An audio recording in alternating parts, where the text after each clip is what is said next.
The vastness of space stretched before the Apollo 7, a Terran research vessel gliding through the neutral territory of Astera 9. Through the observation deck's viewport, the stars seemed like scattered diamonds against the black velvet of the cosmos. 20 major star systems made up the known universe, each home to civilizations that valued physical strength above all else. In this hierarchy of power, one species reigned supreme, the Roca, known throughout the galaxy as predators. Dr. Mara Nguyen stood before the viewport, her slender fingers tracing invisible patterns on the transparent aluminum as she contemplated the upcoming mission. Earth and its Terran alliance occupied a modest corner of this expansive universe, respected primarily for their advances in medical science rather than military might. Their foothold in several neutral planets had been hard-won through diplomatic means, offering medical expertise where brute force failed. "Approaching Astera 9 orbital station," announced the ship's AI, "preparing docking procedures." Mara turned from the viewport, her lab coat swishing around her knees as she headed toward the medical bay. At 35, she had spent the last decade serving aboard various research vessels, specializing in xenobiology.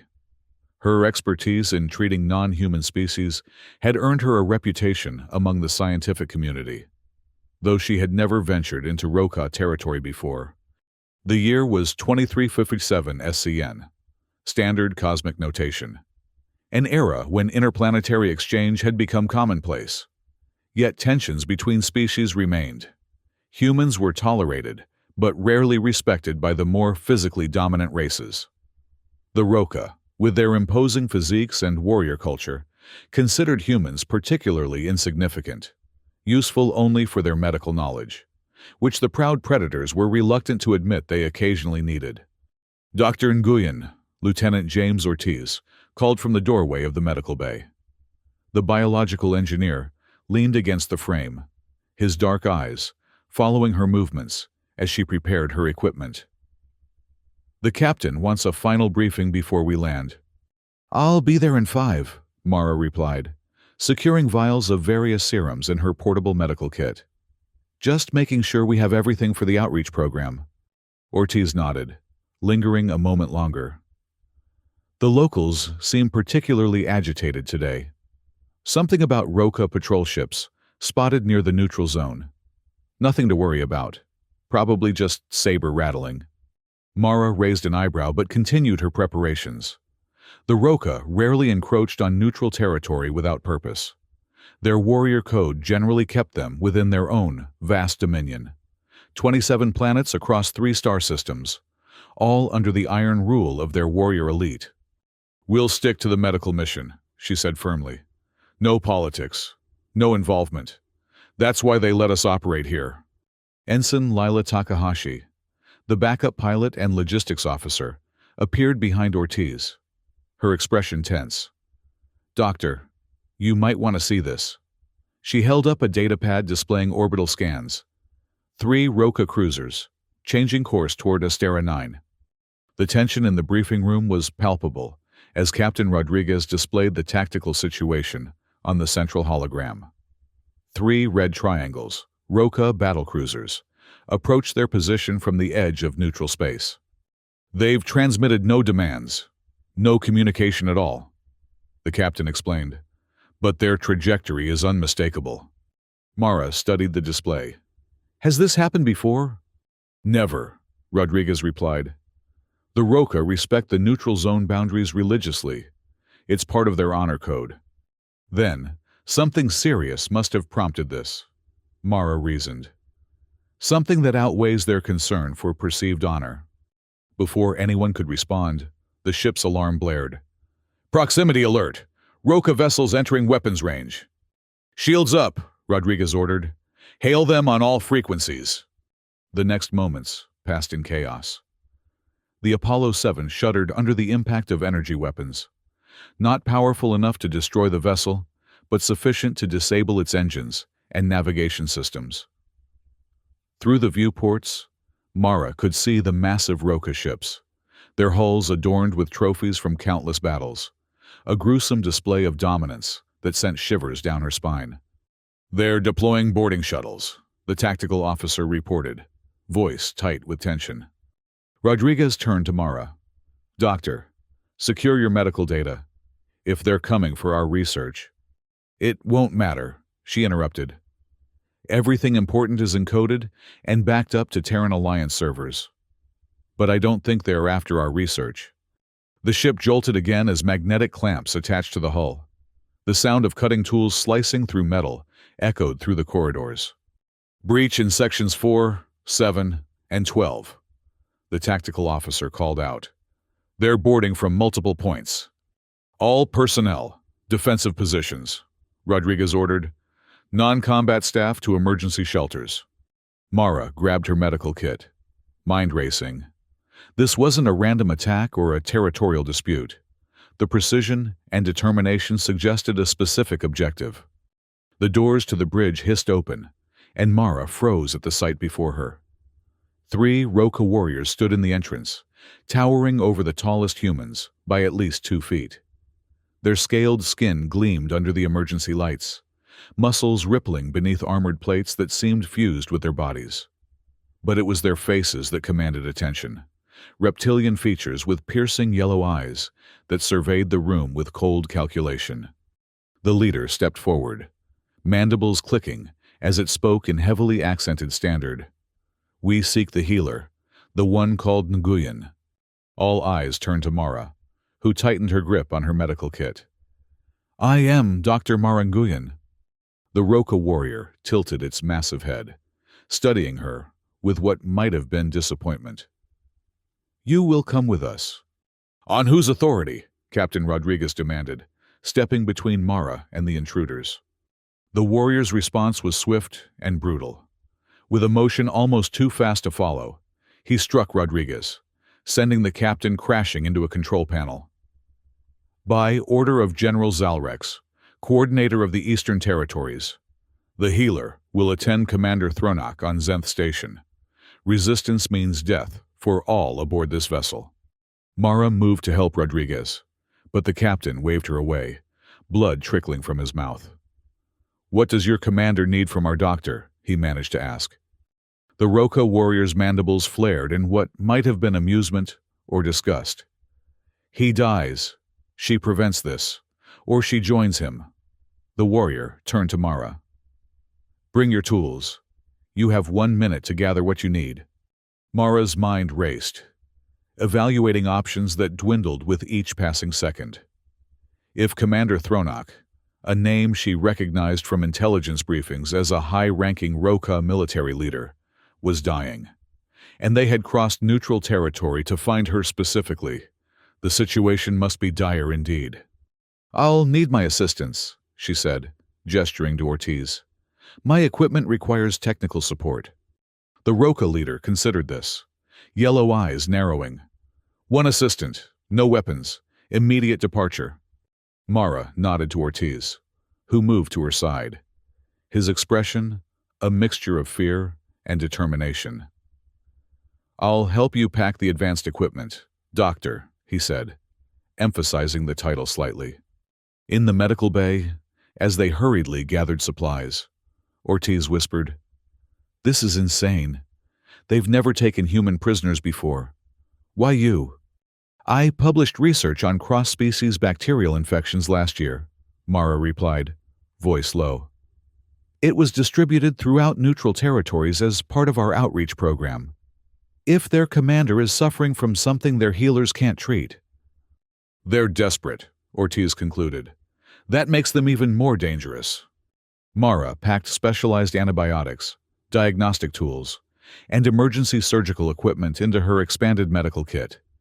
"If I refuse, everyone on this ship dies. If I go and fail, I die. The choice seems clear." "And if you succeed?" Ortiz asked. Mara paused, considering the question. "Then, we've created a dangerous precedent, showing the galaxy's apex predators that they can take whatever they want from us." She sealed her kit with a decisive click. "But we'll be alive to worry about that later." The Roka transport shuttle was everything Mara expected: utilitarian, intimidating, and devoid of comfort. The interior resembled a mobile arsenal, more than a transport vessel, with weapons mounted on every available surface. The smell hit her immediately, a musky, almost predatory scent that seemed to permeate the air, despite the ship's filtration systems. As they departed the Apollo 7, Mara watched through a small viewport as the research vessel grew smaller, its damaged hull still smoking from the attack. Beside her, Ortiz sat rigid, eyes fixed forward, likely calculating their slim chances of survival. Their Roca escorts remained silent throughout the journey, occasionally casting dismissive glances at their human passengers. Only when they approached a massive space station orbiting a barren moon did the leader address them again. "Zenth Medical Station," he announced without ceremony. "Commander Thronak awaits. Fail in your task, healer, and your death will become legend." The shuttle docked with precision, metal clamps securing it to the larger structure. When the doors opened, Mara was assaulted by a wave of unfamiliar scents, metallic, organic, and something else she couldn't identify. The corridors of Zenth Station stretched before them like the interior of some massive predatory beast. Angular metal formations that might have been decorative or functional lined the walls, illuminated by harsh blue lighting that cast everything in an eerie glow. The ceilings were higher than necessary for human comfort, designed for the towering Roca physiology. As they walked, Mara observed details that transformed her fear into professional curiosity. The station wasn't merely a military installation, but seemed designed with medical functions in mind. Certain sections featured sterilization fields, visible as slight distortions in the air. Other areas displayed unfamiliar instruments that likely served diagnostic purposes, though their design suggested ritualistic elements as well. "Your medical facilities blend technology with ceremonial aspects," she observed, breaking the tense silence. The Roca warrior leading them clicked his mandibles in surprise. "The Terran notices. Yes, healing and combat, both sacred to Roca. Both require ritual and skill." They turned a corner, and Mara's breath caught. Before them stretched a vast chamber dominated by a central platform. Surrounding this platform were dozens of Roca warriors, standing in concentric circles, their postures rigid and attentive. On the platform itself lay an enormous Roca, even larger than their escorts, his scaled chest rising and falling with labored breaths. Standing near the platform was another Roca, distinguished by elaborate armor adorned with what appeared to be ceremonial markings. His scales bore a reddish tint, unlike the greenish-gray of the others. "General Zalrex," their escort announced, bowing slightly. "The Terran healer, as commanded." Zalrex turned, his yellow eyes fixing on Mara with such intensity that she had to force herself not to step back. His face bore more scars than any of the others, testament to countless battles survived. "Approach, Terran," he ordered, voice a rumbling bass that seemed to vibrate through her chest. Mara moved forward, maintaining a composed expression despite the intimidating audience. Ortiz followed a step behind, carrying additional equipment. As she reached the platform, Mara could finally see Commander Thronak clearly.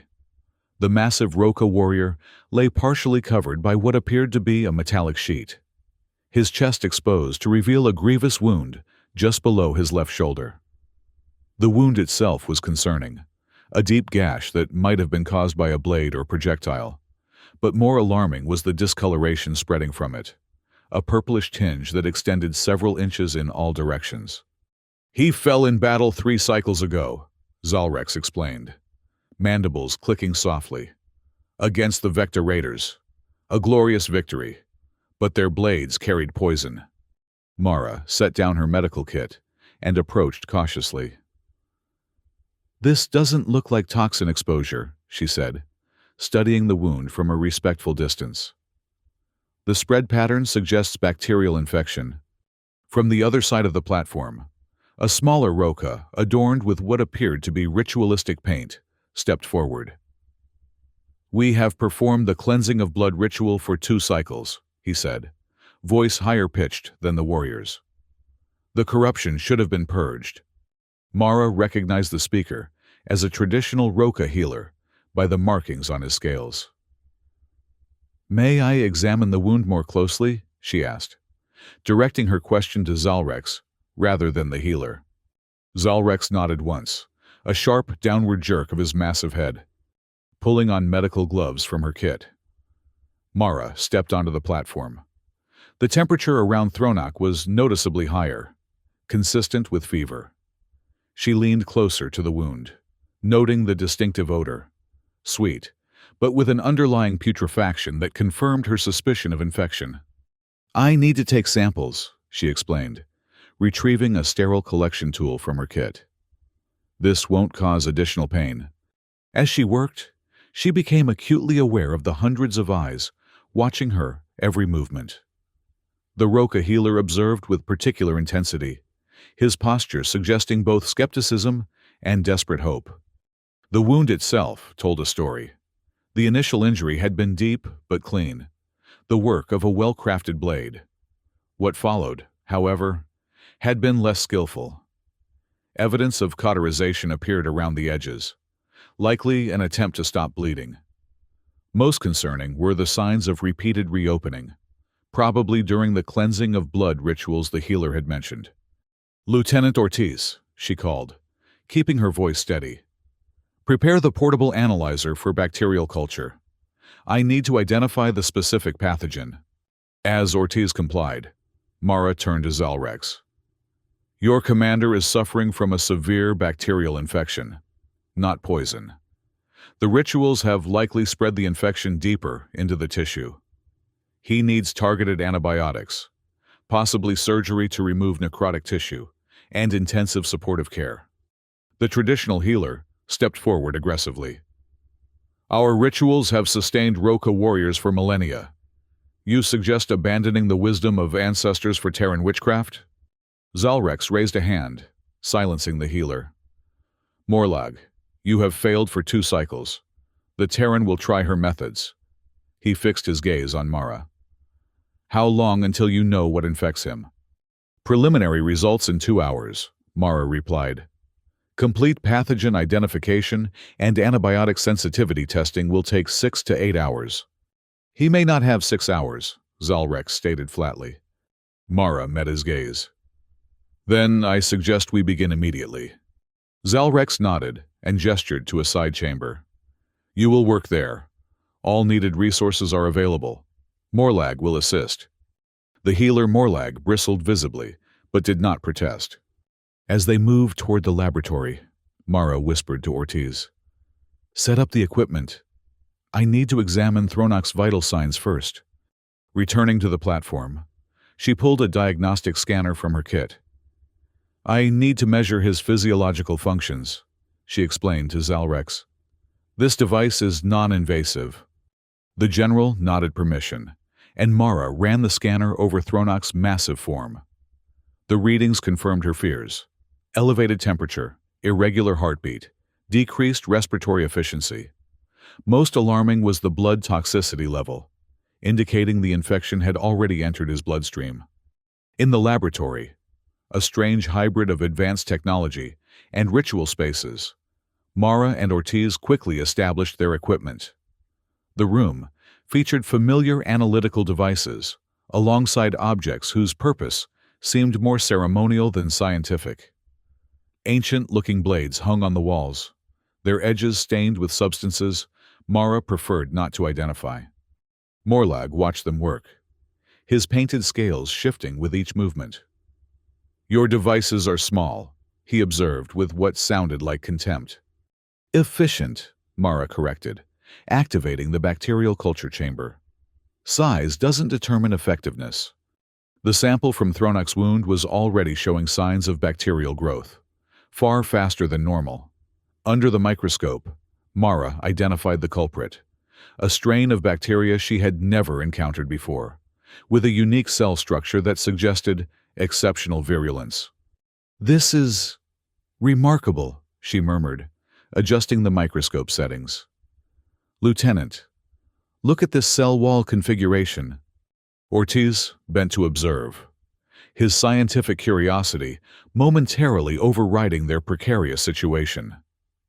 Multiple layers of peptidoglycan with some kind of reinforced outer membrane. No wonder their traditional treatments didn't work. Mara nodded. "We're dealing with something similar to streptococcus, but far more aggressive. I'm designating it Streptocoma invictus for now." Morlag moved closer, his skepticism giving way to reluctant interest. "Show me this invisible enemy." Mara adjusted the microscope to accommodate his larger form. As Morlag looked through the lens, his mandibles clicked rapidly, a sign of agitation or perhaps surprise. "These tiny warriors kill the mightiest Roca commander," he asked, pulling back from the microscope. "Size isn't everything," Mara repeated. "These bacteria have evolved remarkable defenses against traditional treatments. They're resistant to heat, which explains why cauterization didn't help, and they produce enzymes that break down normal Roca immune responses." She turned to her antibiotic synthesis unit, already calculating potential treatment options. "I need to create a customized antibiotic combination. Standard formulations won't be effective against this strain." Working swiftly, Mara prepared a series of antibiotic combinations, testing each against the bacterial culture. Hours passed in intense concentration, the silence broken only by the beeping of equipment and occasional updates to Zalrex, who remained in the main chamber with Thronak. "His condition is deteriorating," Ortiz reported, after checking the commander's vital signs. "Temperature rising, blood pressure dropping." Mara nodded grimly. "I've identified 2 antibiotics with partial effectiveness, but neither is strong enough alone. I'm synthesizing a combined formula now." Morlag, who had been observing their work with growing interest, spoke up. "The spirit blessing ritual should be performed before his consciousness fades. If his soul begins the journey to Ramtor while still in his body, recovery becomes impossible." "Do what you need to do," Mara replied, not looking up from her work. "But don't interrupt the antibiotic synthesis, and don't reopen the wound." As Morlag departed to prepare the ritual, Ortiz moved closer to Mara. "This is cutting it close," he whispered.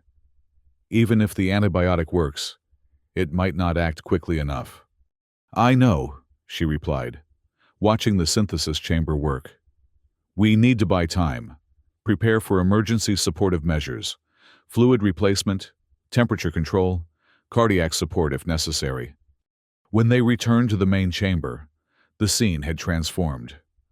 Dozens of Roca warriors now knelt in concentric circles around Thronak's platform, creating a rhythmic sound by striking their chest plates in unison.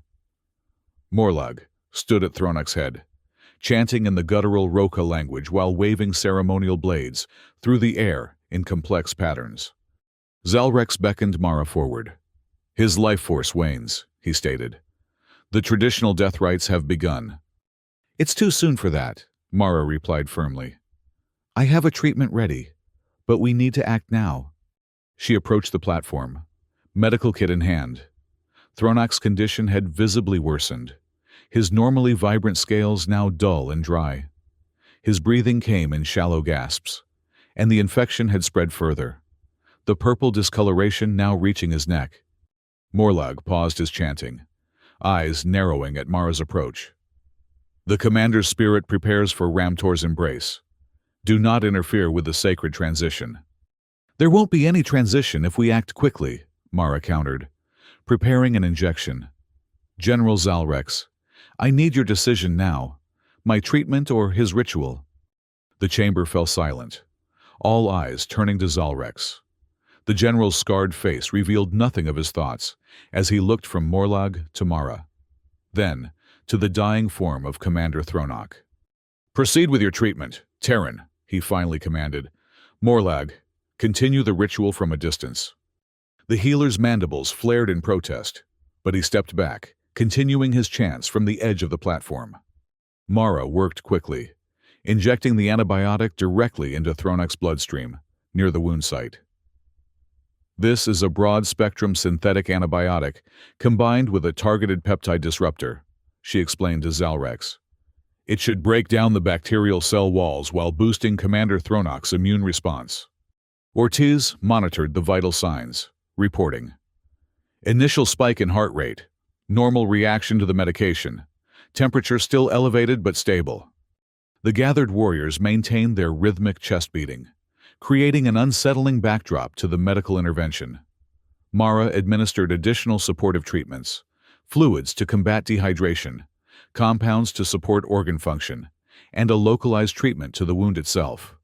Now we wait, she told Zalrex. The next 6 hours are critical. If the antibiotic is effective, we should see improvement in his vital signs within 4 hours, visible reduction in wound inflammation within 6. Zalrex's yellow eyes fixed on her with predatory intensity. And if not? Mara met his gaze unflinchingly. Then we try a different approach. I won't give up until all options are exhausted. Your dedication is noted, the general replied. But understand this, Terran healer, if Commander Thronok dies, your mission fails. The consequences will be significant. The threat hung in the air between them, unambiguous in its meaning. Mara nodded once, then turned back to her patient, focusing on what she could control. 4 hours passed in tense vigilance. Mara and Ortiz took turns monitoring Thronok's condition, adjusting supportive treatments as needed. The Roka warriors maintained their positions, though the rhythmic beating had slowed to an occasional pulse, like a heartbeat on the verge of fading. Morlag continued his rituals, though with less vigor than before, occasionally casting suspicious glances at Mara's equipment.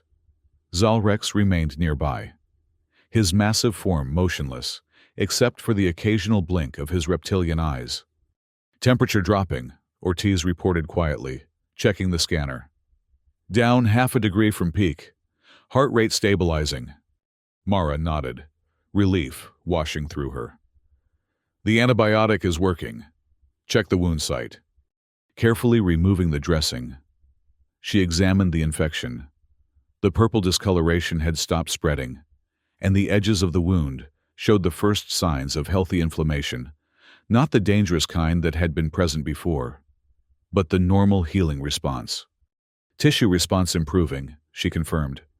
The bacterial load is decreasing. Zalrex moved closer, examining the wound himself. The corruption recedes? Yes, Mara replied. The antibiotics are killing the bacteria. His immune system is beginning to function normally again. The general studied her face, searching for deception or uncertainty. Finding none, he turned to the assembled warriors. The Terran treatment shows promise. Continue vigilance. A subtle shift passed through the gathered Roka, a relaxing of postures, a collective exhalation. For the first time, Mara realized how deeply concerned they had been for their commander. These fearsome predators, for all their strength and aggression, were bound by loyalty to their leader. The 5th hour brought a complication. Thronok's vital signs, which had been improving steadily, suddenly fluctuated. His breathing became labored again, and a new alert sounded on Mara's diagnostic scanner. Renal function declining, she announced, quickly analyzing the data. The bacterial toxins are affecting his kidneys. Morlag stepped forward accusingly. Your treatment poisons him! No, Mara corrected firmly. The dying bacteria release toxins as they break down. His system needs help filtering them out. She turned to Ortiz. Prepare the dialysis alternative. We need to support kidney function until his system can manage on its own. As they worked to implement the additional treatment, Mara explained to Zalrex. This is a temporary complication. As the infection is defeated, waste products build up faster than his damaged kidneys can process them. We're helping his body remove these toxins. The general nodded slowly. Similar to the blood purification rituals Morlag performs? Conceptually, yes, Mara agreed, seeing an opportunity to bridge understanding. Different methods, same goal. The additional treatment, stabilized Thronok's condition once more. By the 6th hour, clear improvement was visible to even the most skeptical observer. The wound's discoloration had receded significantly. His breathing had deepened and regularized, and the diagnostic scanner showed improving organ function across all systems. "He will recover?" Zalrex asked, the question carrying the weight of the entire Roca contingent's hopes. "Barring further complications, yes," Mara confirmed. "The infection is retreating. With continued treatment and proper wound care, Commander Thronok should make a full recovery." A sound, like distant thunder, rolled through the chamber, the assembled warriors striking their chest plates in unison, not in the earlier rhythm of vigil, but in a triumphant cadence of victory. Amid this celebration, Thronok himself stirred for the first time in hours. His massive form shifted slightly, scaled eyelids fluttering. Then, with a suddenness that startled even Zalrex, the commander's eyes snapped open, brilliant yellow orbs that immediately focused on Mara. "Who," he rasped, voice raw from disuse, "dares pull me from Ramtor's threshold?" Before Mara could respond, Zalrex stepped forward. "Commander, you were near death. The Terran healer has defeated the corruption that felled you." Thronok's gaze remained fixed on Mara, studying her with an intensity that made her skin prickle. "A tiny creature," he observed, "with mighty skills." His mandibles clicked in what might have been amusement. Ramtor must wait for another day. With those words, he attempted to rise, only to be gently but firmly restrained by both Mara and Zalrex. "Commander, you must rest," Mara insisted. "The infection is retreating but not gone. Premature exertion could reverse your progress." Thronok's eyes narrowed, but he settled back. "How long must I remain idle, Terran?"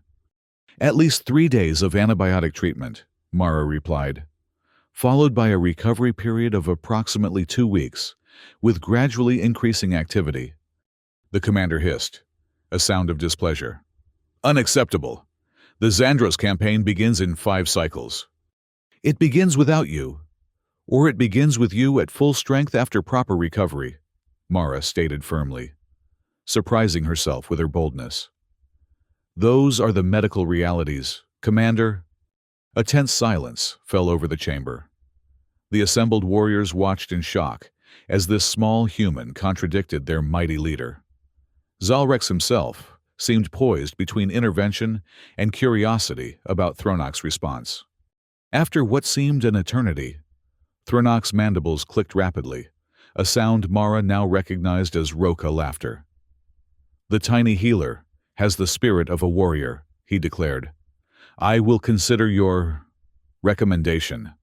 Mara inclined her head respectfully, but maintained her professional stance.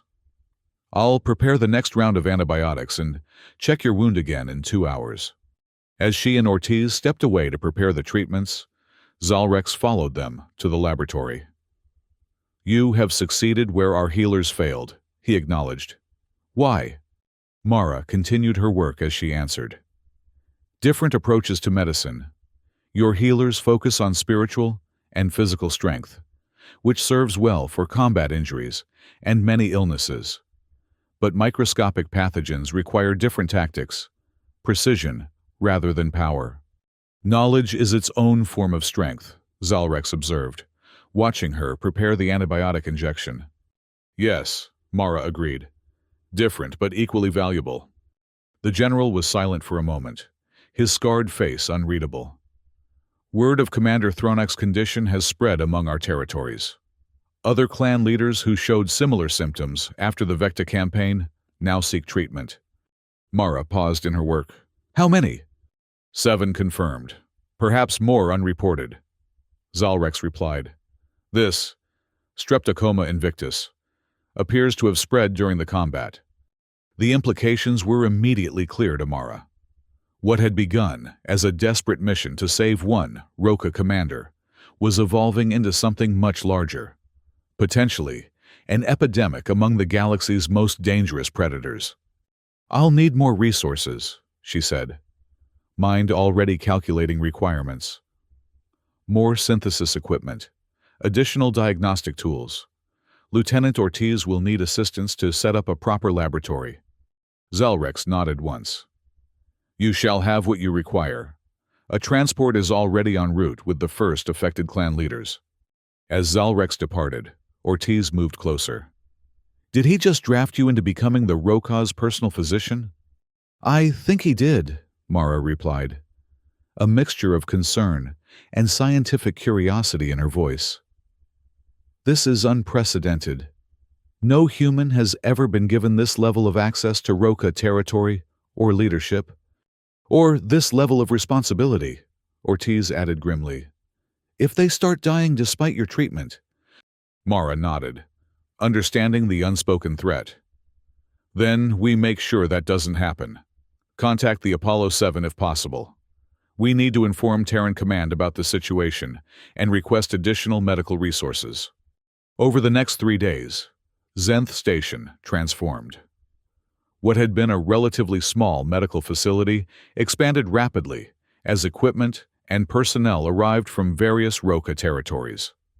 Under Mara's direction, sections of the station were converted into isolation wards, diagnostic centers, and treatment facilities. Thronak's condition improved steadily, his formidable physiology now working with the antibiotics rather than being overwhelmed by infection. As he regained strength, his authority ensured that Mara's instructions were followed without question, even when they contradicted long-standing Roka medical traditions. By the 4th day, the first of the other infected clan leaders arrived. Arrogant and intimidating despite their illness, they nonetheless submitted to Mara's treatments after witnessing Thronak's recovery. One by one, powerful Roka warriors who had never imagined bowing to a human now waited for her attention, their lives literally in her hands. Morlag, the traditional healer, who had initially opposed Mara's methods, became an unexpected ally. His curiosity about Terran healing arts overcame his initial skepticism, and he proved adept at learning the principles of microbiology and antiseptic technique. The invisible warriors require invisible weapons, he observed, peering through a microscope at bacterial cultures. Ramtor's blessing takes many forms. Mara recognized his effort to reconcile new knowledge with traditional beliefs and encourage this integration. Different paths to the same goal, she agreed. Healing is universal, even if methods vary. A week into what was now being called the streptocoma crisis among the Roka, Mara was summoned to Thronak's quarters. The commander, now able to move about with only minimal discomfort, received her in a chamber that reflected his status, adorned with weapons and trophies from countless victories, yet meticulously organized with military precision. Dr. Nguyen, he greeted her, using her title for the first time. Your treatment succeeds, the clan leaders improve, and no new cases have appeared in 3 cycles. The containment protocols are working, Mara acknowledged, and the antibiotic formulation has proven effective across all genetic variations of Roka physiology. Thronak studied her with those unnerving yellow eyes. You have saved not only my life, but the leadership structure of the Roka Dominion. This creates an unusual situation. How so, Commander? In Roka tradition, a life saved creates a blood debt, he explained. Yet never before has a non-Roka held so many high-ranking blood debts simultaneously. The implications are significant. Mara chose her words carefully. I acted as any doctor would, regardless of species. I seek no debt or obligation. Your intent does not negate the reality, Thronak replied. Already, the clan leaders speak of you as Makwa Resara, Lifebringer. Such a title has never been bestowed outside our species. The conversation was interrupted by Zalrex's arrival. The general entered without ceremony, his expression more animated than Mara had seen before. The High Council has reached a decision, he announced. Dr. Maranguyan is to be granted the status of exempt from challenge, a protection previously reserved only for our most revered elders. Thronok's mandibles clicked rapidly, the Roca equivalent of raised eyebrows. Unprecedented. As is the service rendered, Zalrex countered. Furthermore, the Council acknowledges the value of Terran medical knowledge. They propose a formal exchange program, Roca healers to train in Terran methods, with appropriate compensation to the Terran Alliance. Mara felt a surge of hope and caution simultaneously. This represented a diplomatic breakthrough beyond anything previously achieved between humans and Roca. Such an arrangement would require approval from Terran Command, she noted. Naturally, Thronok agreed. A formal proposal is being prepared. Until then, your presence is requested, not commanded, to continue supervision of the recovery process. The subtle distinction between request and command was not lost on Mara. For the first time since her abduction, she was being given a choice rather than an order.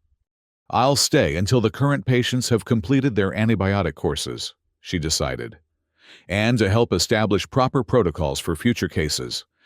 As the crisis phase of the epidemic passed, a new reality emerged on Zenth Station. Roca warriors who had previously regarded humans with contempt now moved aside respectfully when Mara passed in the corridors. Junior healers, following Morlag's example, eagerly sought instruction in Terran medical techniques. Most striking was the transformation of everyday practices. The ritual washing that had once been performed only before ceremonial combat was now conducted before treating patients. Sterilization procedures replaced purification rites. Microscopes stood alongside traditional diagnostic tools in the expanded medical facilities. Lieutenant Ortiz, who had been permitted to establish communication with the Apollo 7, reported these developments to Terran Command with barely concealed amazement. "You've revolutionized an entire medical system in 2 weeks," he told Mara during a rare moment of rest. "Not revolutionized," she corrected. "Supplemented. Their traditional knowledge still has value, particularly in trauma treatment and pain management. We're creating a hybrid approach that preserves cultural integrity while incorporating scientific advances." "Still," Ortiz persisted, "you have to appreciate the irony. The galaxy's apex predators, who conquered 27 planets through force, now line up for your approval on hand-washing technique." Mara smiled tiredly. "Bacteria don't care about military might. That's the great equalizer. We're all vulnerable to forces we can't see without assistance." As the second week of her unexpected mission concluded, Mara compiled comprehensive documentation of the outbreak, treatment protocols, and preventative measures. What had begun as a desperate effort to save one life had evolved into a medical textbook. Xenopathogenic Response in Roca Physiology, a preliminary guide. On the final day before her scheduled return to Terran space, Mara was invited to observe a ceremony in the main chamber, where Thronok had once lain near death. Now the commander stood at full strength, his imposing presence commanding the attention of all assembled warriors and healers. "The Streptocoma crisis has taught the Roca Dominion an important lesson," he announced, voice carrying effortlessly through the vast space. "True strength acknowledges all threats, visible and invisible, and adapts to defeat them." He gestured toward Mara, who stood with Ortiz near the entrance. "Dr. Maranguyan has demonstrated that knowledge is a weapon as formidable as any blade.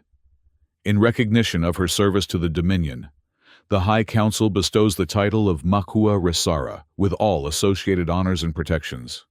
A warrior approached, bearing a ceremonial object on a metallic platter.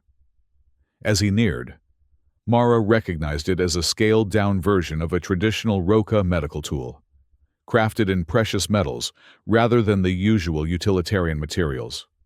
"This symbol of office grants you access to all Roca medical facilities," Thronok explained. "No territory is forbidden, no knowledge withheld. You have earned the right to move among us freely, should you choose to exercise it." The implications were staggering. No non-Roca had ever been granted such privileges. Mara accepted the token with appropriate gravity, inclining her head in the respectful manner she had observed among the Roca themselves. "I am honored by the Council's recognition," she replied formally. "I hope this marks the beginning of continued cooperation between our peoples." Thronak's mandibles clicked in approval. "Indeed. The transport to return you to your vessel awaits your convenience. Know that you depart not as a prisoner released, but as an ally respected." As preparations for departure were completed, Zalrex approached Mara in the laboratory, where she was finalizing data transfers for Morlag and the other healers, who would continue her work. "Your actions have altered the course of Roca medicine," the general observed, watching as she organized the last of her equipment. "Some traditionalists resist, but they cannot argue with results. Change is difficult in any culture," Mara acknowledged. "Integration rather than replacement should ease the transition." Zalrex's scarred face shifted in what she had come to recognize as thoughtful consideration. "There are wider implications beyond medicine. The High Council debates what your success means for Roca-Terran relations moving forward." "What is your view, General?" Mara asked, genuinely curious. "That strength takes many forms," he replied after a moment. "The Roca have always respected strength. Perhaps we have been limited in our definition." It was as close to a philosophical concession as she had heard from any Roca warrior. "Diversity of approach creates resilience," she offered. "Both our peoples benefit from recognizing different kinds of strength." "A warrior's perspective," Zalrex noted with approval. "You would have made a formidable Roca, Dr. Nguyen." Coming from him, it was the highest compliment imaginable. The return journey to the Apollo 7 carried none of the tension of her initial abduction. The Roca transport moved through space with the same predatory efficiency.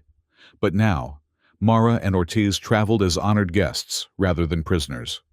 As they approached the research vessel, still stationed near Astera 9 for repairs, Mara gazed out at the stars with new perspective.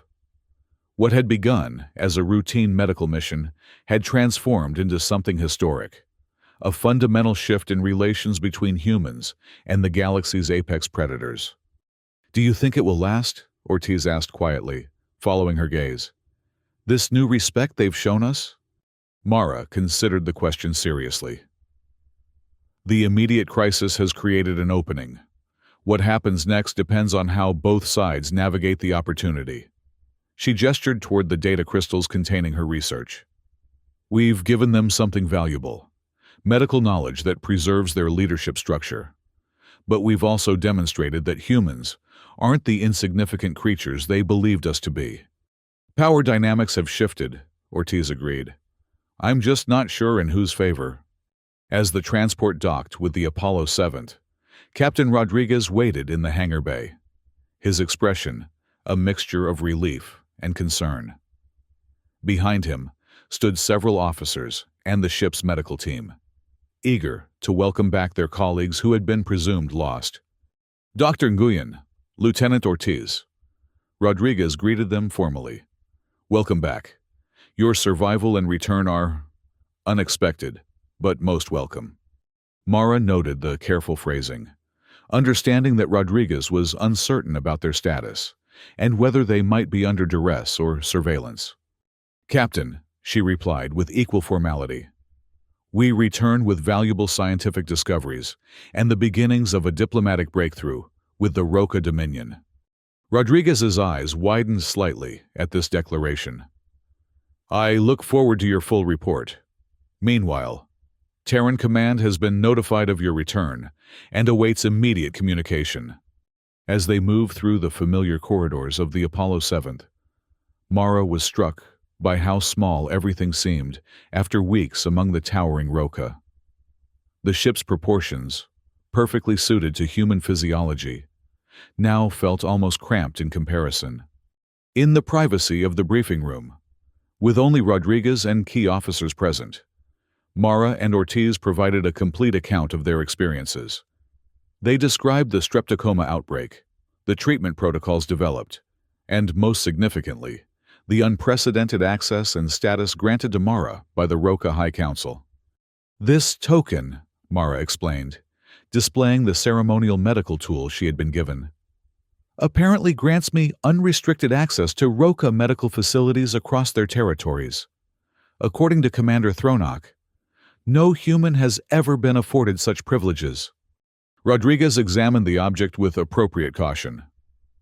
"And you believe this represents a genuine shift in Roca policy toward humans, not merely a temporary accommodation during their health crisis?"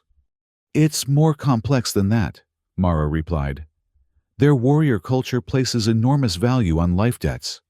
By saving multiple clan leaders, I've inadvertently created a network of obligation at the highest levels of their society. They're honor-bound to recognize that debt." "Which could be leveraged diplomatically," the security officer suggested, the tactical implications immediately apparent. Mara frowned slightly. "That would be short-sighted. The opportunity here isn't to exploit a temporary advantage, but to build lasting cooperation. The Roca High Council is already proposing a formal medical exchange program. Terran Command will need to evaluate all aspects of this development," Rodriguez stated, though his expression suggested he shared Mara's perspective.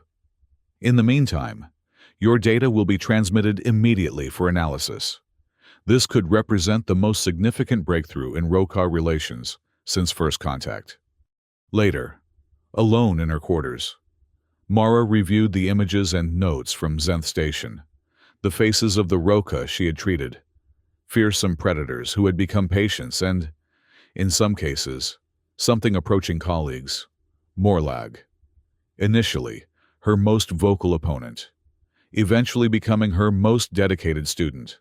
Zalrex, whose respect had been hard-won but genuine, and Thronok, whose brush with death had perhaps opened his eyes to different forms of strength.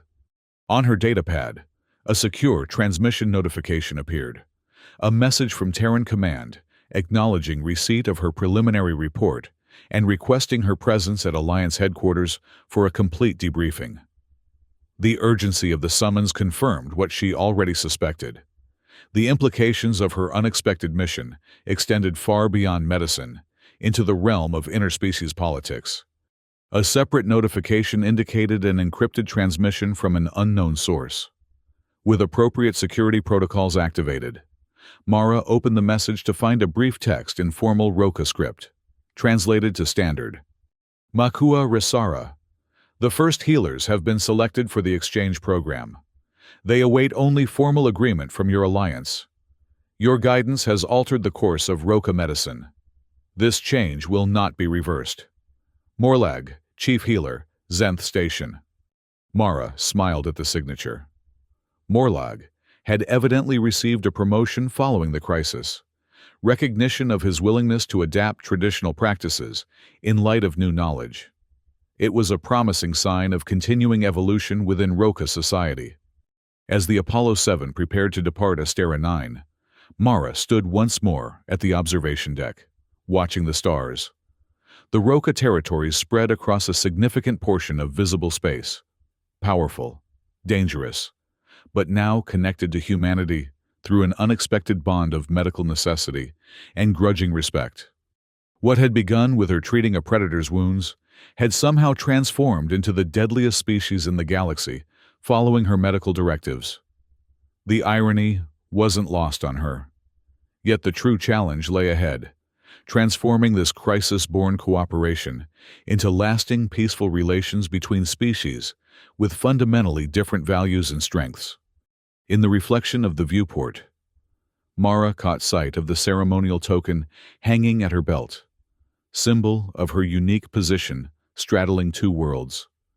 With it came responsibility she had never sought, but now could not ethically decline. Whatever came next, the galaxy had changed, and she had been the unlikely catalyst.